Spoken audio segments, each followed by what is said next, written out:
আসসালামু আলাইকুম। Hello viewers, কেমন আছেন? আশা করি সবাই ভালো আছেন। দেখেন, আমি দলিসুতা গ্রামে চলে আসছি। এই সময়ে দেখেন এখানে প্রত্যেকটা ধান কাটার সময় ডিসেম্বরে আপনাদের এই বাড়ি কোথায়? এখানে আপনাকে বাড়ি কোথায়? নেত্রকোনা। দেখেন, নেত্রকোনা থেকে এখানে ধান কাটতে আসছে। আপনারা তো ওই এলাকায় ধান বেশি হয়, দ্রুত ধান কাটতেছে তারা। কি চুক্তি নেন না রুস? চুক্তি নেন না রুস?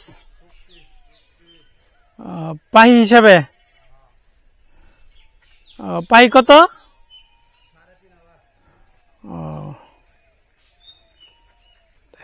এখানে চুক্তি হিসেবে তারা নেয় একসাথে, অনেকে মিললা মানে এক পাই ক্ষেত পুরোটা কাটে দিব 3,000 3,500।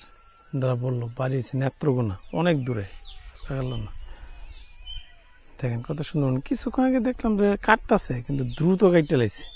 মানে চুক্তি নিলে মানুষ এই একটা চুক্তি নিলে দ্রুত কাজ করে। আর যে রুজে নেয় তারা আস্তে আস্তে আস্তে আস্তে রুজ শেষ করা। এখানে আসছেন কতদিন ধরে? 15-16 দিন ধরে। থাকবেন কতদিন? 4-5 দিন। আপনাদের এলাকায় তো এখন ইয়ার সময় হইব না? আচ্ছা, বন্যাতে মারি গেছে। বুঝছি। এখানে তো এই বছর তো প্রচুর বন্যা হয়েছে, তো ওই এলাকায় এই কারণে ওই এলাকার ধান নেই। ধানের বন্যায় ইয়েগুলো নষ্ট করে লেছে।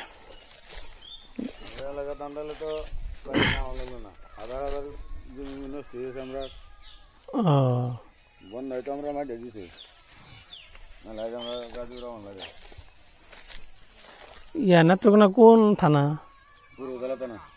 ও, সীমান্তবর্তী এলাকায় পড়ছে। সীমান্তবর্তী এলাকায়।